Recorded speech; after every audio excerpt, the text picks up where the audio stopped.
Assalamualaikum warahmatullahi wabarakatuh. Asyhadu an la ilaha illallah wa asyhadu anna Muhammadan abduhu wa rasuluh. Kehadiran malaikat di rumah tentu membawa rahmat dan berkah dari Allah Subhanahu wa taala bagi hambanya.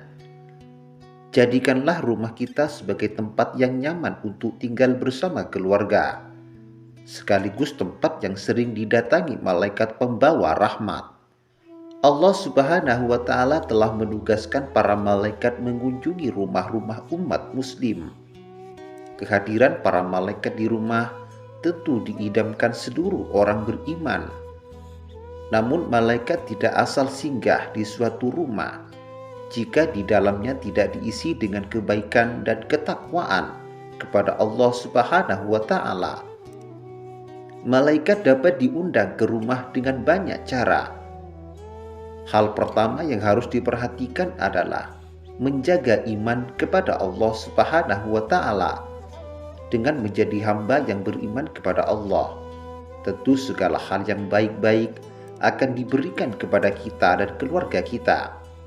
Bahkan malaikat tersebut yang akan mendoakan segala kebaikan kepada kita dan keluarga. Sahabat beriman yang dirahmati Allah Subhanahu wa taala, berikut ini adalah ciri-ciri rumah yang sering didatangi oleh malaikat. Semoga kita ada di dalamnya. Amin, Allahumma amin. Yang pertama, rumah yang sering dipakai berzikir. Rasulullah Shallallahu Alaihi Wasallam bersabda, suatu kaum tidak duduk dalam suatu tempat untuk berzikir kepada Allah, kecuali mereka dikelilingi oleh para malaikat dan diliputi rahmat, dan Allah menyebut mereka termasuk orang-orang yang ada di dekatnya. Berzikir menyebut nama-nama Allah Subhanahu wa taala memiliki banyak keutamaan, termasuk mendapat pendampingan dari malaikat. Ketika penghuni rumah senantiasa berzikir, maka para malaikat akan berkumpul bersamanya. Yang kedua, rumah yang dipakai tempat sholat. Rumah yang seperti ini akan memberi cahaya dan ketentraman bagi penghuninya. Pemilik rumah yang senantiasa melaksanakan sholat juga akan membuat malaikat senang datang berkunjung ke rumah orang tersebut, dan malaikat selalu mendoakan kebaikan baginya. Yang ketiga, rumah yang digunakan untuk membaca Al-Quran.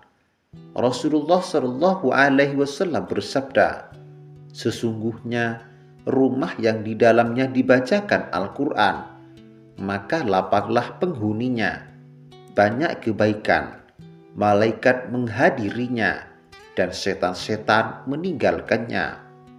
Sebaliknya, rumah yang tidak dibacakan Al-Quran, maka sempitlah penghuninya, sedikit kebaikannya, malaikat meninggalkannya, dan setan-setan mendekatinya. Yang keempat, rumah yang sering dibacakan sholawat. Sesungguhnya di antara para malaikat Allah Subhanahu wa taala ada malaikat yang ditugaskan untuk berkeliling mencari orang-orang yang membaca sholawat atas Nabi.